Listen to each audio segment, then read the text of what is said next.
The Irish Survey of Student Engagement, now in its 5th year, asks students about their experiences of higher education. It provides an increasingly valuable national data set on how students engage with their learning environments. The survey explores the amount of time and effort that students put into their studies and other educationally purposeful activities, and also how effectively institutions facilitate, encourage and promote student engagement in activities that are linked to learning. To highlight the potential of the data as a resource for academic staff, we look at how it's being used in individual institutions. The student survey is very valuable to us in DIT, and we've been involved since the beginning with the survey.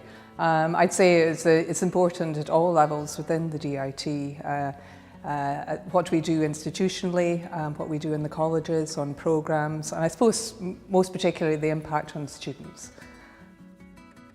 The survey has been really important to us in the Learning, Teaching and Technology Centre because we are responsible for the academic development for all of our staff.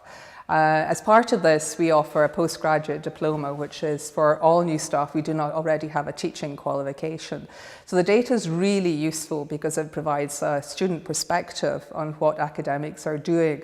It gives a broad focus rounded about all aspects of the student experience, and I think there's a richness in that.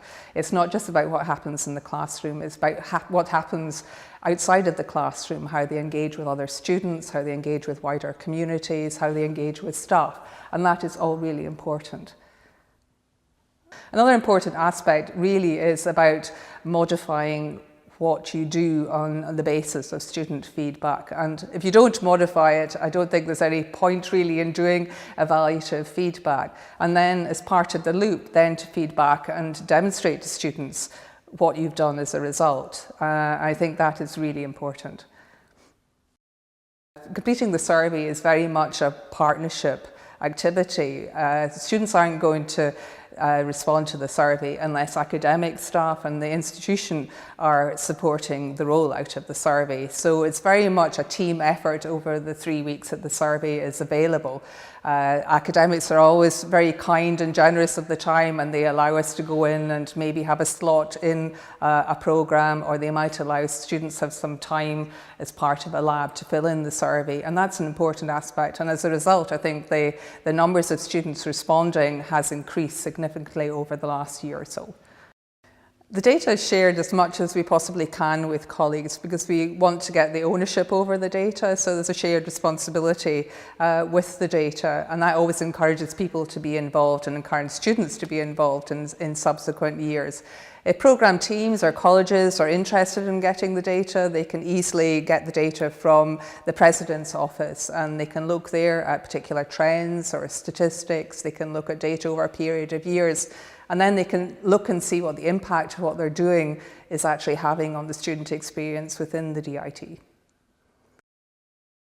There are 3 areas that we're focusing on at the moment in terms of the next stage of our journey with the student survey. The first one is about the development of graduate attributes for all our students at DIT, and this is where they have an opportunity to get feedback on these graduate attributes and also to be assessed on all of the programmes within the DIT. And the survey has been really useful round about the wider experience and how students engage with external communities and with employers. So that's very important to us. The second part is about assessment and feedback and what this means for students. And as a result of the feedback from the survey, we have started to engage round and about the provision of additional support for students and what they might do with the feedback that they receive when they're receiving feedback and how they might use it more effectively, which I think is key. And thirdly, it's about the transition into third level and that, I suppose, creation of a sense of belonging for students when they start with DIT. So that's kind of pre and post entry within the institution, and I think the feedback from the survey has been instrumental in helping us through that process and guiding our way.